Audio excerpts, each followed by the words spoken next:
নমস্কার ছাত্রছাত্রীরা, আশা করি তোমার সবাই খুব ভালো আছো। মাধ্যমিকের অঙ্কের সাজেশান নিয়ে যারা চিন্তায় আছো, অঙ্কের সম্পূর্ণ সাজেশান তোমরা পেয়ে যাবে এখান থেকে। এবং এর সঙ্গে তোমরা যারা অঙ্ক নিয়ে ভয় পাচ্ছ, যারা ভয় পাচ্ছ যে আমরা অঙ্ক তো কিছু পারি না, আমাদের কী হবে পরীক্ষায়, যারা ভাবছো যে আমরা কীভাবে অঙ্কে 50-60 নাম্বার তুলবো, একটা ফার্স্ট ডিভিশন পাওয়ার নাম্বার জন্য 60% কীভাবে তুলবো, ঠিক আছে, তাদের জন্য আলোচনা করব। এবং তার সঙ্গে এই 1 মাসে তোমরা কীভাবে প্রিপারেশান নেবে, কেমনভাবে অঙ্ক প্র্যাকটিস করলে, কত ঘন্টা করে অঙ্ক প্র্যাকটিস করলে তোমাদের কাজ হয়ে যাবে, সেগুলো নিয়ে কমপ্লিট আলোচনা করব। প্রথম স্টেপে আমি আলোচনা করব যে, প্রথমে বলে রাখি, তোমাদের তো অঙ্কের সাজেশান তোমরা পেয়ে যাবে পেজ নাম্বার অনুযায়ী, দাগ নম্বর অনুযায়ী, পাটিগণিত, বীজগণিত, ত্রিকোণমিতি, উপপাদ্য, এগুলো সম্পাদ্য, এগুলো তো আলোচনা করে দেবো, ঠিক আছে। সেগুলো তোমরা পেয়ে যাবে। তার সঙ্গে তোমরা অতিরিক্ত কী পাচ্ছ এই ভিডিওতে, তোমরা কীভাবে তোমরা 5 নম্বর পাবে, অর্থাৎ কী করে তোমরা 25-30 নম্বর তুলবে, তার সঙ্গে কীভাবে 40-50 নম্বর উঠবে। তারপরে আমরা আলোচনা করে দেবো যে কীভাবে তোমরা এই 1 মাস কীভাবে প্রিপারেশান নেবে। এই সম্পূর্ণ টপিক এই ভিডিওটা স্টেপ বাই স্টেপ আমরা আলোচনা করব। শুধু তোমরা ভালো করে কথাগুলো শোনো, মন দিয়ে শোনো, এবং কথাগুলো পারলে নোট ডাউন করে নাও, কী প্যাটার্নে করলে তোমরা ভালো রেজাল্ট করতে পারবে। তো দেখো, এই ভিডিওটা কিন্তু টপার হওয়ার জন্য নয়। আমি বলবো যে সমস্ত স্টুডেন্টরা অঙ্কে দেখে ভয় পাও, অঙ্ক ভাবছো তোমাদের দ্বারা অঙ্ক নামবে না, অঙ্ক কী হবে, তোমরা চাক করে শুধু পাস করতে চাও বা 50-60 নম্বর তুলতে চাও, তাদের জন্য এই ভিডিওটা মারাত্মক ইম্পর্টেন্ট। এবং তারা 100% এই রুলস যদি ফলো করো, 100% এখান থেকে তোমরা ভালো নম্বর পেয়ে, মানে মিডিয়াম যে 50-60 নম্বর একটা পেয়ে বার হয়ে যাবে, এবং তার চেয়ে বেশিও পেতে পারো অবশ্যই, ঠিক আছে। তাহলে আমরা প্রথমে আলোচনা করছি যে অঙ্কে কী করে তোমরা পাস করবে, বা কোন কোন টপিকগুলো আলোচনা করলে, কোন অঙ্ক টপিকগুলো করে আসলে যেটা তোমাদের শিওর পরীক্ষায় পাবে, সবচেয়ে শর্টকাট উপায়ে কীভাবে তোমরা 5 নম্বর তুলবে, সেই টপিকটা নিয়ে প্রথম আলোচনা করছি। প্রথমে তোমরা কী করবে, প্রথমে তোমরা উপপাদ্য মুখস্থ করবে। উপপাদ্য সাজেশন আমি তোমার বলেছি যে একসঙ্গে দিয়ে দেবো, তোমার পিডিএফ আকারেও পেতে পারো, তোমাদের ছবি আকারে স্ক্রিনও দেখতে পারো, পেয়ে যাবে। এবার উপপাদ্য আমি 3টে দিয়েছি, উপপাদ্য এখানে বলে রাখছি। সেই 3টে উপপাদ্য তোমরা যদি করে নাও, সেই 3টে উপপাদ্যের মধ্যে আশা করি একটা পাবে। আর এছাড়া আমি 2টো এক্সট্রা হিসেবে সাপোর্ট হিসেবে করে যেতে বলি, সেটা আমি আলোচনা করছি। তাহলে তোমরা উপপাদ্য থেকে কত পাবে? 5। সম্পাদ্য মানে ছবি আঁকা, যেটা জ্যামিতিক ছবি আঁকা, সেখান থেকে তোমাদের সবার এটা করে আসতে হবে, সেটা হয় 5। এবছরের জন্য তোমরা ভালোভাবে প্র্যাকটিস করে যেতে পারো। এখানেই বলে রাখছি, পরিবৃত্ত, স্পর্শক, এটা খুব ভালোভাবে দেখে নাও। পরিবৃত্ত, স্পর্শক খুব ভালোভাবে দেখে যাও, এখান থেকে তোমরা 5 পেয়ে যাবে। তাহলে সম্পাদ্য, উপপাদ্য, এই দুটো থেকে তোমার 10 এসে গেল। আচ্ছা, সবচেয়ে ইজি ওয়ে, সবচেয়ে সোজা অঙ্ক, সেটা হলো, আমি মনে করি তোমাদের অঙ্ক বইয়ে, সেটা হলো রাশিবিজ্ঞান। যারা মাধ্যমিকে পড়ছো, রাশিবিজ্ঞান অর্থাৎ 26-এর অধ্যায়। এই 26-এর অধ্যায়ে অঙ্কগুলো যেগুলো আছে, সেখান থেকে তোমাদের 3টি অঙ্ক পরীক্ষায় থাকবে। এই 3টি অঙ্কের মধ্যে যে কোনো তোমাদের 2টি অঙ্ক করতে হবে, যেটা তোমাদের 8 নাম্বার ক্যারি করবে। এই 8 নম্বর যদি তোমরা অ্যাটেন্ড করতে পারো, তাহলে 10 আর 8-এ কত হচ্ছে? 18। মানে উপপাদ্য 5 নাম্বার, সম্পাদ্য 5 নাম্বার, এবং রাশিবিজ্ঞান থেকে 8 নাম্বার। এবার রাশিবিজ্ঞানের গল্পটা ভালো করে পরিষ্কার করে দিই। রাশিবিজ্ঞানের সাজেশান বলে কিছু নেই। রাশিবিজ্ঞান কী করে, বই থেকে অঙ্ক আসবে, প্রয়োগগুলো একটু হালকা দেখবে। রাশিবিজ্ঞানে তোমাদের 3টে আছে, 4টে আছে। একটা হলো মধ্যমা, প্রথমে আছে গড়, গড়ের মধ্যে আবার 3টে পার্ট আছে, প্রত্যক্ষ গড়, কল্পিত গড়, ক্রমবিচ্যুতি গড়, তারপরে যে মধ্যমা, তারপরে সংখ্যাগুরু, তারপরে ওজাইব, যাই হোক আছে। তো এদের মধ্যে ওজাইবটা কম বেশি দেয়। তো ওজাইবটা যদি ছবি আঁকা থাকে, গ্রাফের ওপর কাজ থাকে, তো সেটা যদি তোমরা স্কিপ করো, বাদবাকি পড়ে রইল 3টে, মধ্যমা, গড় আর সংখ্যাগুরু। এই 3টে যদি তোমরা করে যাও ভালো করে প্র্যাকটিস, এদের মধ্যে তোমরা 2টো অবশ্যই কমন পাবে। কারণ পরীক্ষা তো 3টে থাকবে, 3টে টপিক থেকে 3টে থাকবে। গড় থেকে একটা দেবে, মধ্যমা থেকে একটা দিল, হয়তো সংখ্যাগুরু থেকে একটা দিল, বা কোনো ক্ষেত্রে হয়তো ওজাইব থেকে একটা দিল। তা সেক্ষেত্রে তোমরা মধ্যমা আর গড় করে আসবে। তো যেহেতু 4টে টপিক আছে, 4টে টপিকের মধ্যে 3টে তোমাদের পরীক্ষায় আসবেই, তো যে কোনো 3টে টপিকের মধ্যে তোমার 2টো করতে হবে। তো যে কোনো 3টে টপিক তোমরা ভালোভাবে পড়ে রাখলে তোমরা 2টো টপিক অ্যাটেন্ড করতে পারবে। আশা করি বুঝতে পেরেছো। তো আমি বলবো, এবছরের জন্য তোমার সংখ্যাগুরুর যে অঙ্কগুলো আছে, ওর প্রয়োগগুলো প্লাস সংখ্যাগুরুর অঙ্কগুলো খুব ভালোভাবে প্র্যাকটিস করে যাও। ওখান থেকে একটা অঙ্ক থাকবে হয়তো। এছাড়া তোমরা মধ্যমার পুনরুদ্ধারের অঙ্কটা তোমাদের পড়ে গেছে, তো ওটা আসবে না। গড়টা তো অবশ্যই করো, কারণ গড় প্রতি বছর দেয়। সংখ্যাগুরু গড়টা খুব ভালোভাবে প্র্যাকটিস করো, পারলে মধ্যমাটাও দেখে যাও। এই 3টে টপিক ভালোভাবে করলে এখান থেকে 8 নম্বর তোমাদের নাম্বার পাসের জন্য। এখন স্কুল থেকে তো 10 নম্বর দেবে। যদি এই 3টে অধ্যায়ই করে নাও, মানে এই 3টে টপিক যদি অঙ্ক করে নাও, তাহলে স্কুল থেকে যদি 10 দেয়, আর তুমি যদি প্রতিটা অঙ্ক ঠিকঠাক করে আসো, তাহলে এখানে তুমি 28 পেয়ে যাচ্ছ। সমস্যা নেই। তবুও আমি বলে রাখবো যে স্কুলের 10 নম্বরটা সাইড রাখো, ওটাকে তুমি তোমার মেন নাম্বার বলে হিসেবে ধরো না, ওটাকে সাইড করে তুমি 25 থেকে 30 নম্বর পাওয়ার টার্গেট করো, তবে অঙ্ক ঠিক হবে। কারণ কোথাও একটা সিলি মিস্টেক হয়ে থাকলো, কোনো একটা হালকা মিস্টেক হলে তোমার অঙ্কটা কাটে যাবে, সেক্ষেত্রে তুমি ফেল করে যেতে পারো। সেই জন্য তোমার উচিত যে 90-এ 25-30 নম্বর তোলা, আর স্কুলের তো 10 রইলো। তাহলে এছাড়া এবার এক্সট্রা অঙ্ক কী ধরবে? এছাড়া এক্সট্রা অঙ্ক বলবো 25-এর অধ্যায়টা তুমি পড়ো। 25-এর অধ্যায় কী আছে? 25-এর অধ্যায় আছে ত্রিকোণমিতির হাইট অ্যান্ড ডিস্টেন্স মানে উচ্চতা দূরত্বের অঙ্কগুলো। টোটাল তোমাদের বইয়ে 23টা অঙ্ক আছে।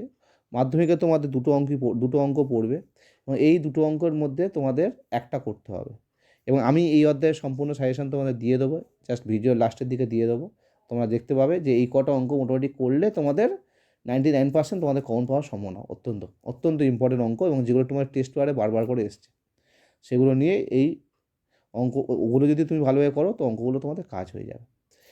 তাহলে হয়ে গেল 18 আর ত্রিকোণমিতির অধ্যায় থেকে 5, 23 নাম্বার। তাহলে এই 23 নাম্বার। এবার তোমাদের সত্য মিথ্যা আছে, এছাড়া তোমাদের MCQ আছে, শূন্যস্থান পূরণ আছে, 1 নম্বরে 2 নম্বরের আছে, ঠিক আছে। এগুলো যদি করো তোমাদের আরামসে 25 নম্বরে উঠে যাবে, আরামসে 5 নম্বর পেয়ে যাবে। স্কুল থেকে তো 10 দেবে যদি ঠিকঠাক করে আসো।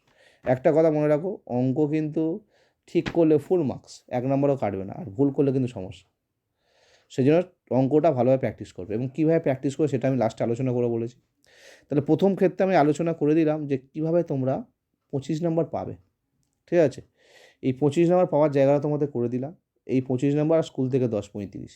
এখন যে সমস্ত ছাত্রছাত্রীরা মিডিয়াম ক্যাটাগরি, যারা বেশি অঙ্ক করতে চায় না, বেশি ঝামেলা চায় না, তাদের মেন টার্গেট কী নিতে হবে? মেন টার্গেট নিতে হবে এটাই যে কোন অধ্যায়গুলো আমার বাদ দিতে হবে, কোন অধ্যায়গুলো বাদ দিলে আমাদের খুব কম কষ্ট করে আমাদের নাম্বারটা ঠিকঠাক স্কোর হবে। তাদের জন্য আমি বলছি তোমরা কী অধ্যায়গুলো করবে। তোমরা করবে, প্রথমে কথা বলছি আমি, তোমরা করবে পাটিগণিত, অর্থাৎ 3টি অধ্যায় আছে পাটিগণিতে। একটা হলো অংশীদারি কারবার, সরল সুদ আর চক্রবৃদ্ধি সুদ। এই 3টে অধ্যায় থেকে একটা অঙ্ক তোমার, 2টো অঙ্ক পড়বে, দুটোর মধ্যে একটা করতে হবে, 5 নম্বরের থাকবে। আমি শুধু বড় প্রশ্ন নিয়ে কথা বলছি, শর্ট প্রশ্ন নিয়ে কথা বলছি না, বড় প্রশ্ন নিয়ে কথা বলছি। তাহলে ওখান থেকে তোমরা 2টো অঙ্কের মধ্যে একটা করবে। তোমাদের পরীক্ষায় এই যে আগের বছরের প্রশ্নে 5-এর দাগের অঙ্কগুলো পড়েছে, অংশীদারি কারবার পড়েছে আর সমল চক্রবৃদ্ধি পড়েছে। তাহলে এবছরে তোমাদের সরল সুদ থেকে আসতে পারে, আর অংশীদারি কারবার থেকে প্রতি বছর একটা করে অঙ্ক দেয়। তার সাজেশন আমি লাস্টে আলোচনা করে দেবো। তাহলে এখান থেকে তোমাদের 5 নম্বর ক্যারি করতে হবে, আশা করি বুঝতে পেরেছো। এবার আমরা 6-এর দাগে আসছি। 6-এর দাগে যে অঙ্কগুলো আছে, 6-এর দাগের অঙ্কগুলো হলো বীজগণিতের অধ্যায়, যেটা 1-এর অধ্যায় থেকে পড়ে। তোমরা 1.2-এর অঙ্কটা ভালোভাবে করে যাবে। 1.2 থেকে তোমরা একটা অঙ্ক অবশ্যই পাবে। 1.2-এর যে সরলগুলো আছে তার সাজেশন আমি দিয়ে দেবো লাস্টে। ওই সরলগুলো করলে ওখান থেকে তোমরা একটা পাবে। এখানে দেখতে পাচ্ছ 2-এর দাগের অঙ্কটা, 6-এর দাগে। তো এই অঙ্কটা করলে একটা তোমরা কমন পাচ্ছ। এবারে আসছি 7-এর দাগে। 7-এর দাগে আমরা পাচ্ছি করণী আর ভেদ নিয়ে পড়বে 7-এর দাগে। 7-এর দাগে থাকবে করণী আর ভেদ। এই করণী আর ভেদ নিয়ে, ঠিক আছে, তোমাদের একটা হবে করণী। এই করণীটা তোমরা টাচ করতে পারো, ভেদও টাচ করতে পারো। করণীর একমাত্র 9.3 যে অধ্যায়টা আছে, 9.3, ওই অধ্যায়টা যদি তোমরা করণীর জন্য প্র্যাকটিস করে রাখো, তাহলে তোমাদের ওখান থেকে করণী কোন পাবে। কারণ 9.1 আর 9.2 থেকে শুধু শর্ট কোশ্চেন আসে, 3 নম্বরের প্রশ্ন আসে না। তাহলে করণীর জন্য তোমাদের 9.3 থেকে কী ইম্পর্টেন্ট অঙ্ক সেও সাজেশন আমি দিয়ে দেবো, ভেদের জন্যও দিয়ে দেবো। এখান থেকে তোমাদের একটা টাচ করতে হবে 7-এর দাগে যেটা আছে। এবার আসছি 8-এর দাগে। 8-এর দাগে এটাও বীজগণিতের অধ্যায়, এটা তোমাদের পড়বে 5-এর অধ্যায় অনুপাত অনুপাত থেকে। 5-এর অধ্যায় অনুপাত অনুপাত থেকে এখানে তোমাদের 5.3-এর যে অধ্যায়টা আছে সেটা তোমাদের ভালোভাবে করতে হবে। 5.1 থেকে শর্ট কোশ্চেন আসে তোমাদের 1 আর 2-এ, 5.2 থেকেও শর্ট কোশ্চেন দেয় 1-2-এ, আর 5.3 থেকে ন্যাচারালি বড় প্রশ্ন আসে 3 নম্বরের এই প্রশ্নগুলো। তাহলে তোমরা বুঝতে পারছো 5.3 যদি ভালো করে করো তো 3 নম্বরের এখান থেকে কমন পেয়ে যাবে। যেমন দেখো এই 8-এর দাগে 2-এরটা আগের বছর বই থেকে দিয়েছে, আর বই থেকেই পাবে তোমরা, 19-20 হয়ে থাকে, বাট বই থেকে থাকে। তাহলে এখানে তোমাদের হয়ে গেল কত নাম্বার? 5 আর 3-এ 8, 8 আর 3-এ 11, 11 আর 3-এ 11 আর 3-এ তোমার 14, ঠিক আছে। এই 14 নম্বর হয়ে গেল পাটিগণিত আর বীজগণিতের বড় অঙ্ক থেকে, ঠিক আছে। আশা করি বুঝতে পেরেছো। তাহলে আগে তোমরা পাচ্ছিলে 23-24 নাম্বার, এখানে পেলে 14 নাম্বার। তাহলে কত হয়ে গেল? 23-24 নাম্বার, 23 আর 4-এ 27 আর 10-এ 37, মানে প্রায় 40 নম্বরের কাছে চলে গেলে। এবার তোমরা যদি এই অঙ্কগুলো করো, যে পরিমিতির অঙ্ক, যেটা আমি এই অধ্যায়ে এখানে আলোচনা করব না, মানে এখানে সাজেশন দেবো, মানে পরের পার্টে সাজেশন দেবো, তোমাদের ভিডিওটা কেমন লাগছে সেটা বলার ওপর ভিত্তি করে। এর পরের পার্টে পরিমিতির অর্থাৎ শঙ্কু, গোলক, চোঙ, আয়তঘন, এই যে 4টি অধ্যায় আমাদের যে মিক্সির যে মানে এদের যে 4টি অধ্যায়ের মিশ্রণ একটা অধ্যায় আছে আমরা আলোচনা করব। এছাড়া তোমাদের ত্রিকোণমিতির যে অনুপাতের যে অধ্যায়টা আছে সেগুলো নিয়ে আলোচনা করবো, সেখানে 6 নম্বর আছে। তো এগুলো যদি তোমরা হালকা হালকা করে টাচ করে আসো তাহলে কাজ হয়ে যায়।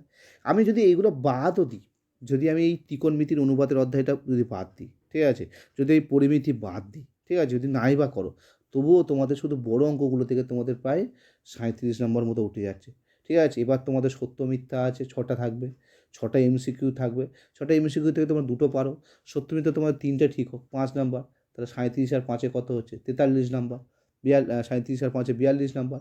এবার যদি একটা 2 নম্বরে তোমরা করতে পারো, দুটো 2 নম্বরে করতে পারো, যদি শূন্যস্থান পূরণ একটা দুটো করতে পারো, তাহলে আরামসে ওটা 50-এর কাজে নাম্বার চলে যাবে, ঠিক আছে। আমি শর্ট কোশ্চেন তো ধরলাম না, তাহলে এই হিসেবে আর স্কুল থেকে দেবে 10, আরামসে তোমরা 60-এর গায়ে নাম্বার পাবে। পরিমিতির কোনো অঙ্ক না করে পরিমিতির 5টা অধ্যায় তুমি টাচ করলে না, ঠিক আছে, বড় অঙ্ক টাচ করলে না, তুমি ত্রিকোণমিতির অঙ্ক টাচ করলে না, মানে এগুলো টাচ না করা সত্ত্বেও তুমি কিন্তু প্রায় 60 নাম্বার বা 50+ নাম্বার পেয়ে যেতে পারো, শুধু এই প্যাটার্ন ফলো করে, ঠিক আছে। আশা করি কীভাবে তোমরা করবে প্যাটার্ন সেটা বুঝতে পেরেছো। তোমাদের প্রথম কাজ রোড ম্যাপ। তোমাদের প্রথম কাজ কি, তোমরা প্রথম কি করবে, তোমরা প্রথমে একটা করে অধ্যায় ধরো। আমি বললাম পাটিগণিত ধরলে, পাটিগণিতে তোমাদের 3টে অধ্যায়, অংশীদারি, সরল সুদ, জটিল সুদ, মানে চক্রবৃদ্ধি সুদ, 3টে অধ্যায় ধরলে একটা অধ্যায় ধরো, একটা অধ্যায় যে সাজেশন আমি দিয়ে দেবো সেগুলো তোমরা স্টেপ বাই স্টেপ ওই অঙ্কগুলো ভালো করে প্র্যাকটিস করো। বাদবাকি অঙ্কগুলো অবশ্যই দেখবে, কিন্তু ওই অঙ্কগুলো একটু ভালো করে প্র্যাকটিস করো, যাতে না দেখে সবসময় করতে পারো। অঙ্ক প্র্যাকটিস কী করে করবে, প্রতিদিন অন্তত 2 থেকে 3 ঘন্টা অঙ্ক প্র্যাকটিস করতে হবে। চেষ্টা করো নিজেদের ফ্রি টাইম, যে টাইমটা ব্রেন অ্যাক্টিভ থাকে মর্নিংয়ে বেলার দিকে, ওই টাইমটা একটা খাতা নাও, আগে অঙ্কগুলো যেগুলো স্যার শিখিয়েছে তোমাদের নিজেদের শিক্ষক, ঠিক আছে, শিখিয়েছে সেগুলো ভালো করে বুঝে নাও, বুঝে নিয়ে না দেখে বসো। যে অঙ্কগুলো আটকাচ্ছে সেগুলো নিয়ে একবার দেখে বুঝে নাও, নিয়ে না দেখে করো। এই করে আজকের মনে করো সাপোজ বললাম আজকে তুমি 7টা কি 8টা কি 10টা অঙ্ক করলে অংশীদারি কারবার থেকে, এই 10টা অঙ্ক তুমি আজকে করে নিলে, তুমি 10টা অঙ্ক পুরো ভালোভাবে প্র্যাকটিস করে নিলে, শর্ট কোশ্চেনগুলো প্র্যাকটিস করে নিলে। কালকের বসো, কালকে তুমি সরল সুদ নাও, সরল সুদ নিয়ে কালকে তুমি সরল সুদটা ভালো প্র্যাকটিস কর না, তার সঙ্গে অংশে এইটা একবার রিভিশান দেবে। সবসময় মনে রাখবে, যতক্ষণ তোমরা চোখে চোখে দেখে দেখে মনে রাখবে, এটা কিন্তু আসল পড়া নয়। অঙ্ক আসল পড়া হলো, যে কোনো পড়া আসল পড়া হলো যখন তুমি না দেখে লিখে করবে। যদি তুমি না দেখে লিখে বাড়িতে করে করতে পারো তাহলে পরীক্ষাও করতে পারবে। আর যদি মনে করো হ্যাঁ পেরে যাবো, এটা সোজা আছে, কোনো অসুবিধা নেই, আমি এটা একটু এই 2 লাইনের অঙ্ক এতে এইরকম করতে হয়, ঠিক মনে থাকবে, পরীক্ষার সময় করে আসবো, তাদের কিন্তু গণ্ডগোল হবে, পরীক্ষার সময় ভুলে যাবে, ভুল অঙ্ক করে আসবে। সেই জন্য অঙ্ক বই পড়ো, বই পড়ে আগে ভালো করে পাটিগণিতটা এরকম একটা সপ্তাহ নাও, একটা সপ্তাহ নিয়ে পাটিগণিতটা পুরো রেডি করে নাও, নিয়ে রবিবার দিনকে ছোট্ট একটা টেস্ট দিয়ে দাও পাটিগণিতের উপর ভিত্তি করে। মানে একটা টেস্ট পেপারে একটা কোনো পেজ নাও, তোমাদের কাছে যে টেস্ট পেপার অ্যাভেলেবেল আছে সেই টেস্ট পেপারের পেজ নাও, নিয়ে চিন্তা করো পাটিগণিতে 10 নম্বর আছে তো, শর্ট কোশ্চেন আর 5 নম্বর মিলিয়ে এদিক ওদিক করে টোটাল 10 নম্বর পাটিগণিতে তুমি পাবে। এই যে পাটিগণিতে টোটাল 10 নম্বর যে পাচ্ছ, এই 10 নম্বরে তোমার 10-এ 10 পাচ্ছ কি দেখো, কোনো একটা পেজ অজান্তে খোলো টেস্ট পেপারে, পাটিগণিত প্র্যাকটিস হয়ে গেলে রবিবার দিন বসে প্র্যাকটিস করে দেখো 10-এ কত পাচ্ছ। যদি না পাও আর একটু ভালোভাবে প্র্যাকটিস করো, এইভাবে টুকটুক করে পাটিগণিত রেডি করো। অবশ্যই রেডি করে নাও উপপাদ্য আর সম্পাদ্য, অর্থাৎ ছবি আঁকা উপপাদ্য, এটা তোমাদের পুরো যেন ঠোঁটের আগায় থাকে। পরীক্ষায় এইগুলো আগে অ্যাটেন্ড করবে, ঠিক আছে। এইগুলো যদি ভালো করে অ্যাটেন্ড করতে পারো কিন্তু ভালো ভালো স্কোর হবে। উপপাদ্যর কথা বলছি, উপপাদ্য তোমরা করবে 34, 41 আর 48, এই 3টে খুব ভালো করে করো।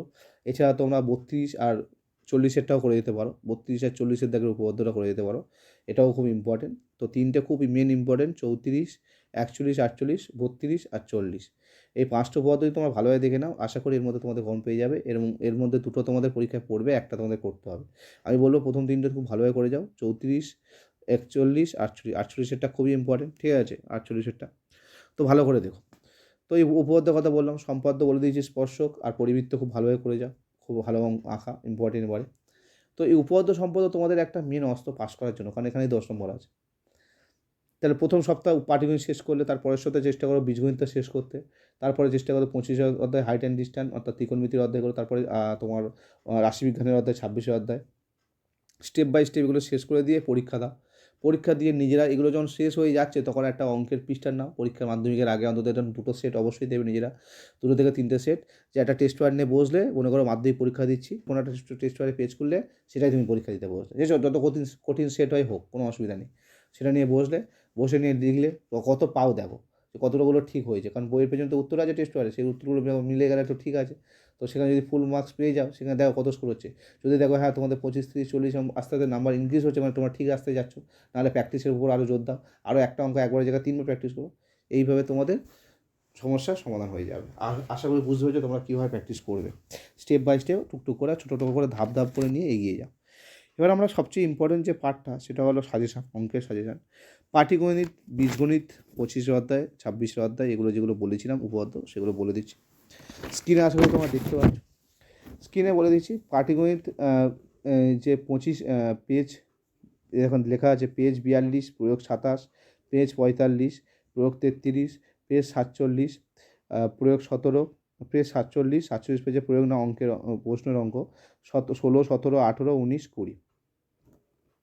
আসলে এটা বুঝতে পেরেছো, এই পেজের এই অঙ্কগুলো করে নাও। এবার 6 অধ্যায়ের অঙ্কগুলো দেখো, এটা 2 অধ্যায়ের অঙ্কগুলো বললাম। এবার 6 অধ্যায়ের অঙ্কগুলো মানে চক্রবৃদ্ধি সুদ। চক্রবৃদ্ধি সুদের জন্য কী করছো, পেজ 110, 16 দাগের প্রয়োগ 16, পেজ 112, 22-এর প্রয়োগ, পেজ 113, প্রয়োগ 14, 17, 19, 23, 25, পেজ 116, প্রয়োগ 28, পেজ 117, 5, 8, 10, 12, 14, 15, 16, 16 দাগের 3, 17 দাগের 5-এর প্রশ্নটা, ভিএর প্রশ্নটা। এই প্রশ্নগুলো খুব ইম্পর্টেন্ট, এগুলো টেস্ট করে বারবার আসছে। আচ্ছা, এছাড়া পেজ 200 পরের অধ্যায় যদি আমি আলোচনা করি, মানে অংশীদারি কারবার, পেজ 200 প্রয়োগ 7, পেজ 201-এর প্রয়োগ 9, পেজ 202-এর প্রয়োগ 10, 11, পেজ 203-এর 5, 8, 10, 5, 8, 10, 11, 12, 14, 15, 17, 17-র ভিএরটা। তো এইগুলো সব বড় প্রশ্ন হিসেবে দিচ্ছি। অনেক ক্ষেত্রে দেখা যায় টেস্ট পেপারে যে তোমাদের শর্ট কোশ্চেনগুলো বড় প্রশ্ন দিয়েছে, এগুলো অ্যাপ্লাই করেছে এগুলো। তো এইগুলো তোমাদের পাটিগণিতের সমস্ত শর্ট কোশ্চেন আশা করি তোমরা স্ক্রিনে দেখতে পাচ্ছ।